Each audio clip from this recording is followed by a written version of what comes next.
கவனிச்சா cost reconciliation statement பார்த்தோமா இப்போது உனக்கு ஆடா லெஸ்ஸான்றது மட்டும்தான் பண்ண தெரியும் ஆர் மெமரண்டம் ரெகன்சிலியேஷன் அக்கௌண்ட் கேட்டாங்கன்னா டெபிட்டா கிரெடிட்டா லைக் இது தெரிஞ்சவொடனே உனக்கு காஸ்ட் ரெகன்சிலியேஷன் தெரிஞ்சிச்சு அப்படியே ஒரு உச்சத்தில் ஆடக்கூடாது கொஞ்சம் நேரம் முக்கியம் என்னன்னா உனக்கு எக்ஸாம்பிள் எப்படி சார் கொஸ்டின் கேட்பான்னா அந்த 3 டைப்ஸ் ஆஃப் கொஸ்டின் கேட்பான் ஒன்று காஸ்ட் ப்ராஃபிட் ஃபினான்ஷியல் ப்ராஃபிட் அவனே கொடுத்துருவான் என்னது காஸ்ட் ப்ராஃபிட் கொடுத்துருவான் ஃபினான்ஷியல் ப்ராஃபிட் கொடுத்துருவான் என்னென்ன ரீசன் கொடுத்துருவான் கீழே ஃபேக்ட்ரி ஓவர்ஹெட்ஸ் ஓவர் அப்சார்ப் அப்படின்னா என்ன அர்த்தம் ஃபேக்ட்ரி ஓவர்ஹெட்ஸ் ஓவர் அப்சார்ப்னா excess debit factory overheads under absorb short debit ஓவர்ஹெட்ஸ்னா டெபிட் அண்டர் அப்சார்ப்னா ஷார்ட் டெபிட் ஓவர் அப்சார்ப்னா எக்ஸஸ் டெபிட் டெப்ரிசியேஷன் இது மாதிரி டிரான்சாக்ஷன் அவனே கொடுத்துருவான் நீ ரெகன்சிலியேஷன் ஸ்டேட்மெண்ட்டோ அவன் கேட்டிருந்தானா ஸ்டேட்மெண்ட் அக்கௌண்ட் கேட்டான்னா அக்கௌண்ட் போகணும் இது ஃபர்ஸ்ட் மாடல் இது நீ ஈஸியாக போட்டுடலாம் second model financial profit financial P&L அவனே கொடுத்துருவான் என்ன கொடுத்துருவான் ஃபினான்ஷியல் ப்ராஃபிட் கொடுத்துருவான் லைக் ஃபினான்ஷியல் ஸ்டேட்மெண்ட் அவனே கொடுத்துருவான்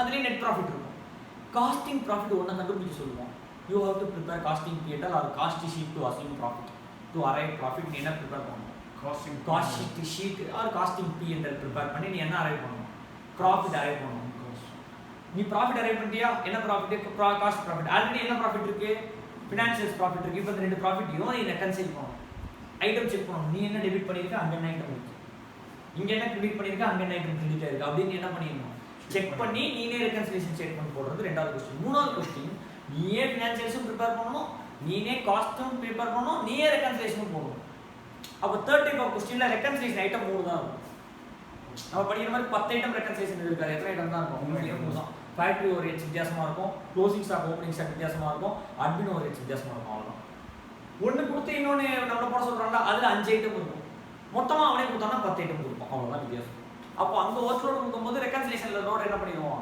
குறைச்சிருப்போம் அவ்வளோ புரியுதா ராஜா இப்போ இந்த இதுக்கான சம்ஸு நான் உனக்கு மெட்டீரியல் அனுப்பிட்டு அந்த மெட்டீரியல் நான் போடுறேன் இப்போதைக்கு என் கையில் அது இல்லை நாளைக்கு வந்து நாளைக்கு அனுப்பிச்சிட்டு நெக்ஸ்ட் கிளாஸில் நான் வீடியோ அதுக்கு முன்னாடி நம்ம இன்ட்ரோ பார்த்துடலாம் என்ன இன்ட்ரோ இன்டெக்ரலுக்கும் நான் இன்டெக்ரலுக்கும் ரெண்டுத்துக்குமே common journal entry rules is debit to where it goes credit from where it comes debit to where it goes credit from where it comes நமக்கு ஆல்ரெடி ஒரு டயக்ராம் தெரியும் என்ன டயக்ராம் சப்ளையர் த்ரூ ஸ்டோர்ஸ் இது பேர் என்னது WIP கரெக்டா இது பேர் என்னது வேஜ் இங்க இருந்து என்ன போகும் டைரக்ட் லேபர் இது டைரக்ட் மெட்டீரியல் இன்டைரக்ட் எங்க வந்துட்டு போகும் ஓவர்ஹெட்ஸ் ஃபேக்டரி ஓவர்ஹெட்ஸ் இது என்னது இன்டைரக்ட் லேபர் இன்டைரக்ட் மெட்டீரியல் இது எந்த பேர்ல உள்ள போய் சார்ஜ் ஆகும் ஃபேக்டரி ஓவர்ஹெட்ஸ் இது பேர் என்னது ஃபேக்டரி ஓவர்ஹெட்ஸ் கரெக்டா ராஜா இப்போ இந்த எல்லா காஸ்ட் வந்துச்சுன்னா WIP ஒர்க் முடிஞ்சது என்னவா வெளில வரும் FG இங்க என்ன போய் ஆட் ஆகும் admin overheads cost of sale இங்க என்ன ஆட் ஆகும் செல்லிங் அண்ட் டிஸ்ட்ரிபியூஷன் ஓவர்ஹெட்ஸ் இது ரெண்டும் ஆட் ஆகி காஸ்டிங் பீரியட்ல போயிட்டு காஸ்ட் ஆஃப் சேல்ஸ்னு உட்காரும் இந்த இடத்துல சேல்ஸ் போட்டா ப்ராஃபிட்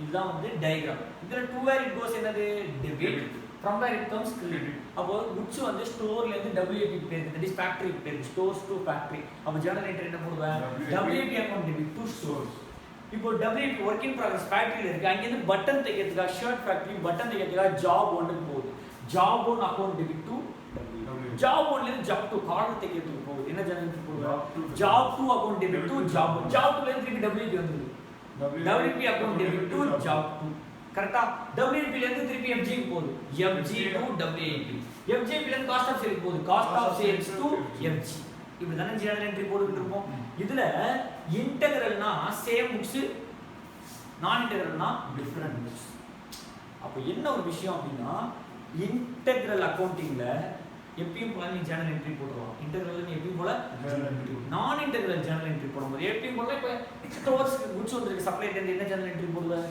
ஸ்டோர்ஸ் டு சப்ளையர் அப்படி டைரக்டா என்ட்ரி போடலாம் நான் இன்டெகிரல்ல இது போடக்கூடாது நான் இன்டெகிரல்ல என்ன ஜர்னல் என்ட்ரிஸ் போடும்னா பர்சனல் அக்கவுண்ட்டும் ரியல் அக்கவுண்ட்டும் வரக்கூடாது இதுல நான் இன்டெகிரல்ல பர்சனலும் ரியலும் வரக்கூடாது நாமினல் வரலாம் என்ன கொண்டு வரலாம் sir? What is personal, what is real, what is nominal எனக்கு மறந்து போச்சு சார். எனக்கும் மறந்து போச்சு, நானும் படிக்கல. அப்போ எனக்கு எப்படி சார் தெரியுமா? Anything which is debited or credited to P&L item, P&L டெபிட்டோ கிரெடிட் ஆச்சு, அது என்ன ஐட்டம்? நாமினல். எனிதிங் அசட் சைடில் இருக்கிறது, லைபிலிட்டி சைடில் இருக்குது. லைபிலிட்டி சைடில் இருக்கிற எல்லாமே பர்சனல். அசட் சைடில் லிவிங் திங்ஸ், தட் இஸ் உயிர் உள்ள பொருள்னா பர்சனல், உயிர் இல்லாத பொருள்னா ரியல்.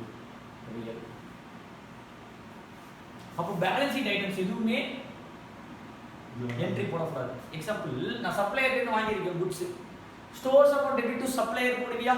சப்ளையர் யாரு? அப்போ ஸ்டோர் டு சப்ளையர் போடக்கூடாது என்ட்ரி.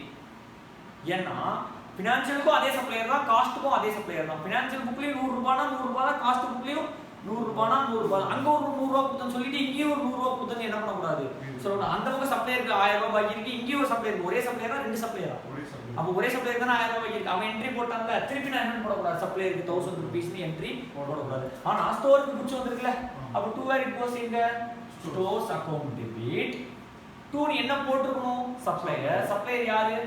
பர்சனல். எங்கெங்கெல்லாம் பர்சனல் ரியல் அக்கவுண்ட் வருதோ, தட் இஸ் கேஷ் இல்லைன்னா சப்ளையர் பேர் வரும்போது எங்கெங்கெல்லாம் பர்சனல் ரியல் வருதோ அந்த இடத்துல you should substitute cost ledger control account or general ledger control account. என்ன ledger account? Cost ledger or general ledger. All personal and real accounts will be routed through cost ledger or general ledger. இன்டெரிவ்லி ரெண்டுமே same தான். Name cost லெட்ஜர்னு கொடுத்துக்கலாம், general லெட்ஜர்னு கொடுத்துக்கலாம். எதுக்கு? Personal or real. இப்போ store ledger account debit to என்ன போட்டுக்கணும்? சப்ளையர் போட்டுக்கணும். சப்ளையர் யாரு? Personal account. அப்ப பர்சனல் பேர் யூஸ் பண்ண கூடாது. அந்த இடத்துல GLE cost ledger control. Cost ledger adjustment account, general ledger adjustment account. இப்போ ஸ்டோர் லெட்ஜர் குட்ஸ் WIP இருக்கு. அப்ப WIP control account to stores. இந்த இடத்துல அப்படியே ஜெனரல் என்ட்ரி போட்டுறலாம். ஏன் சார்? இந்த இடத்துல இல்ல, ரெண்டுமே நாமினல் தான், பிரச்சனை இல்லை. எதுவுமே என்னது பர்சனல் கிடையாது. இப்போ ஃபேக்டரி ஓவர்ஹெட்ஸ் சார்ஜ்னு கொடுத்துருப்பான். ஃபேக்டரி ஓவர்ஹெட் சார்ஜ் என்ன கொடுப்பான்? ஃபேக்டரி ஓவர்ஹெட்ஸ் எங்க சார்ஜ் ஆகும்? WIP. அது நமக்கு தான் தெரிஞ்சிருக்கும். நீ தான் ஜெனரேட் சொல்ற. ஃபேக்டரி ஓவர்ஹெட்ஸ் எங்க போகும்? அப்போ WIP account debit to factory overheads. Admin overhead சார்ஜ்னு கொடுத்துருப்பான். finished goods account debit to admin. To where it goes debit, from where it comes credit. அப்ப finished goods account debit to admin. Selling and distribution overhead charge னு கொடுப்போம். Cost of sales account debit. To where it goes cost of sales. Cost of sales account debit to selling and distribution. அப்போ sir அப்போ இதுதான் வந்து நான் integral accounting. எங்கெல்லாம் supplier பேரோ, சரி எங்கெல்லாம் பர்சனல் அக்கவுண்ட் ரியல் அக்கவுண்ட் வருதோ அந்த இடத்துல எதை சப்ஸ்டிட்யூட் பண்ணிடுவோம்? வேஜஸ் பெய்டுன்னு கொடுத்துருப்போம். அப்ப wages account debit to cash போடுவியா? நார்மல் ஜெனரல் என்ட்ரி தானே, கேஷ் போடக்கூடாது. அதுக்கு பதிலா ஜிஎல். ஏன்னா வேஜஸ் டு கேஷ், கேஷ் என்ன அக்கவுண்ட்? ரியல். கேஷ் இஸ் என்ன அக்கவுண்ட்? ரியல். அப்ப ரியல் நம்ம யூஸ் பண்ணக்கூடாது. அதுக்கு பதிலா நம்ம என்ன போடணும்? General ledger. சார் இப்போ எக்ஸாம்பிள் எப்படி சார் கேட்பாங்க? இது ஒரிஜினல் கான்செப்ட். எக்ஸாம்பிள் எப்படி கேட்பாங்கன்னா, as far as non-integral accounting is concerned, as far as non-integral accounting is concerned, personal real account வச்சு क्वेश्चन கேட்க மாட்டான். பியூர் எல்லாமே என்ன ஐட்டமா கொடுத்துருவான்? நாமினல் ஐட்டமா கொடுத்துருவான். அதுக்கு மட்டும் என்ன பாஸ் பண்ணுன்னு சொல்லிடுவான்? ஜர்னல் என்ட்ரி பாஸ் பண்ணுன்னு சொல்லிடுவான். சார் அப்போ இன்டெகிரல் அங்க தான் ட்விஸ்ட் வைப்பான். இன்டெகிரல் பாஸ் பண்ணும்போது ரொம்ப சூப்பரா புரிஞ்சுட்டு பாஸ் பண்ணணும். எப்படின்னா இப்போ பேடிஎம்ல நீ பணம் அனுப்பணும். பழைய பேடிஎம் பார்த்துருக்கியா? கொஞ்சம் இப்போ யூபிஐ லிங்க் பண்ணிட்டான். யூபிஐ லிங்க் பண்ணுறதுக்கு முன்னாடி பேடிஎம்னா நீ ஃபஸ்ட்டு நம்ம பேங்க் அக்கௌண்ட்டில் இருக்கிற மணியை பேடிஎம் லோட் பண்ணணும். அப்புறம் நீ பேடிஎம்லேருந்து இன்னொரு பேடிஎம்க்கு நீ என்ன பண்ணலாம்?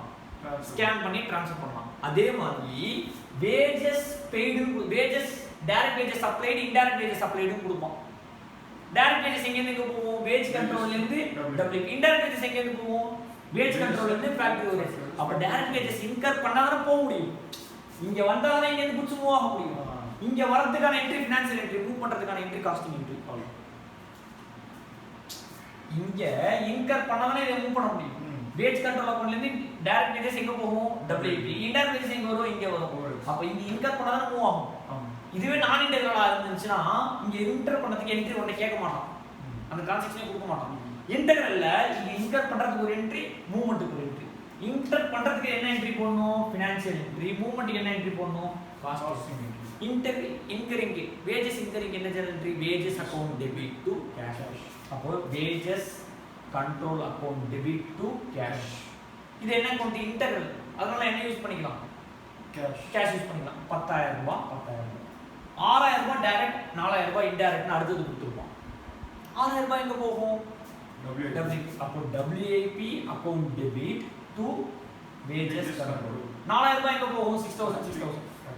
Factory overheads account debit to wage control. 4000 ரூபாய் 4000 ரூபாய். இது என்ன என்ட்ரி? இன்கரிங்கான என்ட்ரி. இது என்ன என்ட்ரி? மூவ்மெண்ட்கான என்ட்ரி. தட் இஸ் ட்ரான்ஸ்ஃபரிங்கான என்ட்ரி. அப்ளைட், அப்சார்ப் அதுக்கான என்ட்ரி தான் ரெண்டாவது என்ட்ரி. அப்போ இன்டர்வல் கேட்டானா இன்கரிங்க்கும் என்ட்ரி போடணும். அப்போ அட்மின் ஓவர்ஹெட்ஸ் இன்கர்ட் 10000 ரூபாய் கொடுப்பான். அட்மின் ஓவர்ஹெட்ஸ் அப்சார்ப்டு 8000 ரூபாய் கொடுப்பான். என்ன ஜர்னல் என்ட்ரி பாஸ் பண்ணுவாங்க? ஃபர்ஸ்ட் அட்மின் ஓவர்ஹெட்ஸ் இன்கர்ட் ஒரு ஜர்னல் என்ட்ரி. இங்க வருமா? Admin overheads account debit to cash 10000. ஆனா அப்ளைட் வெறும் 8000 ரூபாய் தான். அதுக்கு என்ன journal entry? finished goods account debit to where it was எங்க? finished goods account debit to admin. சரி, இதுக்கு எப்படி சார் ஜெனரேட் பண்ணீங்க? to where it was cash account தான் இங்க வந்திருக்கும். அப்பதான் இங்க நீங்க அனுப்ப முடியும். அப்ப இங்க நீங்க வந்ததுக்கு admin overheads account debit to cash, இங்க நீங்க போனதுக்கு finished goods account. selling and distribution overheads incurred 10000 ரூபாய் கொடுப்பான். applied 8000 ரூபாய் கொடுப்பான். selling and distribution overheads to cash, the incurring entry, financial entry. ஏனா இன்டெக்ரல்ல ரெண்டு என்ட்ரி பாஸ் பண்ணல. இது incurring entry, cost of sale to selling and distribution overheads transfer. நான் சொல்றது புரியுதா ராஜா? புரியுது. இப்போ indirect wages னு கொடுத்திருக்காங்க. indirect wages applied னு கொடுக்கலாம். இதுக்கு நீ incurring entry போடணுமா movement entry போடணுமா? movement entry. incurring entry assume it is posted, assume it is passed. நீ அத பத்தி என்ன பண்ணிக்க கூடாது, worry பண்ணிக்க கூடாது. அப்ப கொடுத்ததா நீ என்ன பண்ணு? ஜெனரேட் பண்ணு. ஃபேக்டரி ஓவர்ஹெட்ஸ் இன்கர்ட் 12000 கொடுத்திருக்கான். ஃபேக்டரி ஓவர்ஹெட்ஸ் அப்ளைட் 10000 கொடுத்திருக்கான். இன்கர்ட் 12000 க்கு என்ன generate? Factory overheads account debit to cash. இங்க வந்துரும். இங்க இருந்து அங்க போறதுக்கு என்ன generate? WIP account debit to factory overheads. சொல்றது புரியுதா? ஃபேக்டரி ஓவர்ஹெட்ஸ் இன்கர்ட் என்ன generate? Factory overheads account debit to cash. இங்க மூவ்மென்ட்க்கு WIP account debit to factory overheads. admin overheads incurred கொடுத்து ட்ரான்ஸ்ஃபர் கொடுத்தானா இது இன்டெக்ரலா இருக்கும். incurred கொடுத்து ட்ரான்ஸ்ஃபர் கொடுத்தானா அது இன்டெக்ரல். ட்ரான்ஸ்ஃபர் மட்டும் கொடுத்தானா நான் இன்டெக்ரல். ஏனா இங்க இருக்க அது ஃபினான்ஷியல் புக்ல பாத்துப்பா, என் புக்ல வராதுன்றதனால அந்த கதையை என்ன பண்ண மாட்டான். அப்போ நீ லேர்ன் பண்ணும்போது ரெண்டுத்தையும் லேர்ன் பண்ணிக்கணும்.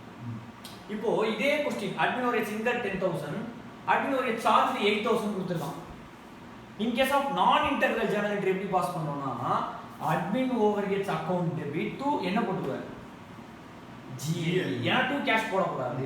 இப்போ அது ட்ரான்ஸ்ஃபருக்கு என்ன journal entry? finished goods to admin overheads. இதே இன்டெக்ரல் புக்ல கேட்டானா admin overheads to cash, finished goods to admin overheads. சொல்லுங்க சார். சார் இன்டைரக்ட் வேஜஸ் இது அப்ளைட் அண்ட் இதுவும் கொடுத்திருக்காங்க. இல்ல இன்டைரக்ட் வேஜஸ் டைரக்ட் வேஜஸ் தனியா அப்ளை பண்ண மாட்டோம். ஒரே அப்ளைடா இருக்கும். பிரிக்கிறது தான் டைரக்ட் தனியா இன்டைரக்ட் தனியா பிரிப்போம். wages ஒண்ணா அப்ளை பண்ணிடுவோம். பிரிக்கிறது தான் டைரக்ட் இன்டைரக்ட். wages அப்ளை என்ன ஜெனரேட்? wages to cash. அதே wages அப்ளைட் இன்கர்ட் னு சொல்லி நான் இன்டெக்ரல்ல கொடுத்தானா wages to GL. இன்டெக்ரல்ல கொடுத்தானா wages to cash. அப்ளைடுக்கு ரெண்டுத்துக்குமே சேம் தான். மூவ்மென்ட்ல ரெண்டுத்துக்குமே சேம் என்ட்ரி. இன்கர்ட்ல தான் இன்டெக்ரல்ல ஒரு இன்கர்ட் என்ட்ரி போடணும், ஒரு ட்ரான்ஸ்ஃபர் என்ட்ரி போடணும். நான் இன்டெக்ரல்ல இன்கர் என்ட்ரி போடணும். அங்க ரியல் அக்கவுண்ட் வரும்போது அந்த இடத்துல என்னத்தை மாத்தி விட்டுருவோம். ஆனா அது கேட்க மாட்டான் நம்மகிட்ட. அதனால நம்ம என்ன பண்ண மாட்டோம்? கேட்க மாட்டோம். இப்போ நான் சொல்றது எல்லாமே நான் இன்டெக்ரல். இப்போ நான் சொல்ல போறது என்னது? நான் இன்டெக்ரல். இப்போ எப்படி சொல்லணும் சொல்லு. சப்ளைட் எந்த குட்ஸ் வந்திருக்கு? Store account debit to GL. ஏன் சப்ளைட் பேர் வரக்கூடாது? ஸ்டோர்ல இருந்து குட்ஸ் WIP பேர் இருக்கு. இது நம்ம படிக்க போறது. இப்போ நம்ம என்னத்துல கேக்குறாங்க? அஸ்யூம் நான் இன்டெக்ரல். ஸ்டோர்ல இருந்து குட்ஸ் ஃபேக்டரி பேர் இருக்கு. WIP டு ஸ்டோர்ல இருந்து goods factory overheads indirect goods indirect material பேர் இருக்கு. Indirect material WIP to indirect material, factory overheads to stores. Indirect wages, factory overheads account debit to இங்க வந்துருமா? to where it goes debit, factory overheads to wages. Direct wages, WIP to wages control இருக்கும். கரெக்ட்டா? factory overheads எங்க போகும்? WIP to factory overheads. இப்போ நான் இன்டெக்ரல்ல wages incurred 40000 ரூபாய். Direct wages 30000, indirect wages 10000 கொடுத்திருக்கான். wages incurred என்ன ஜெனரல் என்ட்ரி? wages GLA எவ்வளவு? 40. wages control account debit to GLA 40. Direct wages 30. அப்ப WIP to wage control 30. Indirect wages எவ்வளவு? 10. factory overheads to wage control 10. admin overheads 30,000, admin overheads charged 25,000 non-integral. admin overheads account debit to GLA. cash வராது GLA 30 charge எவ்வளோ 25. admin எங்க charge ஆயிருக்கும் finished goods account debit to admin overheads 25. அப்போ 5 எங்க நிக்கும் பேலன்ஸா நிக்கும். எங்க பேலன்ஸா நிக்கும் admin overheadsல பேலன்ஸா நிக்கும். அதுக்கு எப்படி ட்ரீட் பண்றதுங்கறத அடுத்து பார்ப்போம். selling and distribution overheads 20 incurred, charge 18 non-integral. admin overheads account debit to selling and distribution overheads account debit to GLA. Cost of sales to selling. இப்போ இதே transaction எல்லாமே நம்ம எதுல பார்க்க போறோம் integral. supply இருந்து goods வந்துருக்கு stores to supply. தப்பே கிடையாது stores க்கு என்ன போடுறே supplier போடு. wages incurred 40 direct 10 indirect. wages to cash 40. wages to cash 40. 40 W to wage control 30 factory wage to wage control 10. என்ன அந்த இடத்துல GLA போடுறதுக்குள்ள இந்த இடத்துல டைரக்டாவே கேஷ் போட்டுக்கலாம். ஏன்னா இது என்ன அக்கவுண்டிங் இன்டெகிரல் அக்கவுண்டிங். இப்போ இன்டெகிரல் நான் இன்டெகிரல் வித்தியாசம் புரியுதா? இது ஜர்னல். இது என்னது? இதுக்கு அப்புறம் நம்ம லெட்ஜர்ஸ் படிக்கணும். லெட்ஜரோட பேலன்ஸ் அண்ட் ட்ரையல் பேலன்ஸ் எடுத்துட்டு போகணும். சோ நம்ம அடுத்து நம்ம படிக்க போறது என்னது? லெட்ஜர்ஸ். இப்போ ஜர்னலோட பேசிக்ஸ் புரியுதா? ஒன்ஸ் இந்த ஜர்னல் புரிஞ்சு ledger புரிஞ்சிருச்சுனா integral non-integral system of accounting reconciliation statement is already over. Concept தெரிஞ்சிருச்சு. சம்ஸ் பெண்டிங் இருக்கு. இப்போ எதுக்கெல்லாம் என்ன ஜர்னல் என்ட்ரி பாஸ் பண்ணனும் தெரியுமா? தெரியுதா? இன்டெகிரல் எப்படி? நான் இன்டெகிரல் என்னென்ன அக்கவுண்ட் இன்டெகிரல்ல பர்சனல் நாமினல் வரலாம். நார்மலா இன்கரிங் ஒரு என்ட்ரி, ஃபினான்ஷியல் என்ட்ரி, மூவ்மென்ட் ஒரு காஸ்ட் என்ட்ரி. நான் இன்டெகிரல்ல இன்கரிங் என்ட்ரி போடும்போது கேஷோ creditor that is personal name போடாம அந்த இடத்துல GLA போட்டுருங்க. ஏன்னா ஃபினான்ஷியல் புக்ஸ்க்கும் ஒரே கிரெடிட்டார் தான், காஸ்ட் புக்ஸ்க்கும் ஒரு கிரெடிட்டார் தான். ரெண்டு டைம் கிரெடிட்டார் கிரெடிட் பண்ணா டபுள் டைம் லைபிலிட்டி ஆயிடும்.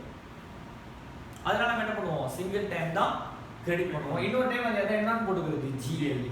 மோர் ஓவர் எல்லா காஸ்ட் அக்கவுண்ட்டுக்கும் நம்மளுக்கு காஸ்ட் அக்கவுண்ட் என்னென்ன இருக்கு? Store, WIP, finished goods, cost of sales. இது நாலு. ஓவர்ஹெட்ஸ்க்கு என்ன account? Factory overheads account, admin overheads account, selling overheads எல்லாத்துக்கும் control account to differentiate it from financial journal ledgers. Financial ledger இல்ல இது காஸ்ட் லெட்ஜர் இத காட்றதுக்காக நம்ம எல்லா அக்கவுண்ட்லயும் நம்ம என்ன ஆட் பண்ணிரோம்? WIP control account, finished goods control account, cost of sales control account. இதுக்கு அப்புறம் இதுல கான்செப்ட் உனக்கு ஒரு 60% புரிஞ்சிருக்கு, டெப்த் கிடைச்சிருக்குனா லெட்ஜர் போடும்போது உங்களுக்கு 100% அந்த டெப்த் கிடைச்சிரும். அந்த டயகிராமோட டெப்த் எது படிக்கும்போது லெட்ஜர் படிக்கும்போது ஜர்னல்ல உனக்கு இப்போ ஜர்னல்ல 100% புரிஞ்சிருக்குனா லெட்ஜர்ல 200% புரியும். ஜர்னல்ல உனக்கு 60% புரிஞ்சிருக்குனா கவலைப்படாத, லெட்ஜர்ல உனக்கு 100% புரிஞ்சிரும். ஏன்னா லெட்ஜர்ல உனக்கு எப்படி எப்படிலாம் மூவ்மெண்ட் அப்படின்னு தெரிஞ்சிரும். ஏன்னா இங்க இருந்து இங்க போலாம், இங்க இருந்து இங்க வரலாம், இங்க இருந்து இங்க போலாம், இங்க இருந்து இங்க போலாம். அப்ப இங்க என்ன பேலன்ஸ் இருக்கும், இங்க என்ன பேலன்ஸ் இருக்கும், இங்க என்ன பேலன்ஸ் இருக்கும், இங்க என்ன பேலன்ஸ் இருக்கும். நான் எங்கெங்கெல்லாம் டப்பா போட்டுருக்கணும் இந்த டப்பாக்கு எல்லாத்துக்கும் நம்ம என்ன ஓபன் பண்ணிடுவோம்? ஒரு லெட்ஜர் ஓபன் பண்ணி அந்த லெட்ஜருக்கு ஒரு பேலன்ஸ் போட்டு அந்த லெட்ஜருக்கு போஸ்டிங் போட்டு நம்ம அக்கவுண்ட் படிக்க போறோம். அதுதான் அடுத்தது இன்டெகிரல் லெட்ஜர், நான் இன்டெகிரல் லெட்ஜர். இன்டெகிரல் லெட்ஜர்ல என்ன பண்ண போற? கேஷ் வந்துச்சுனா 2 கேஷ்னு போடலாம். நான் இன்டெகிரல் லெட்ஜர்ல 2 கேஷ் பதிலா அவ்வளவுதான். இங்க பை GLA போடலாம். இன்டெகிரல்ல பை கேஷ்னு போடலாம்.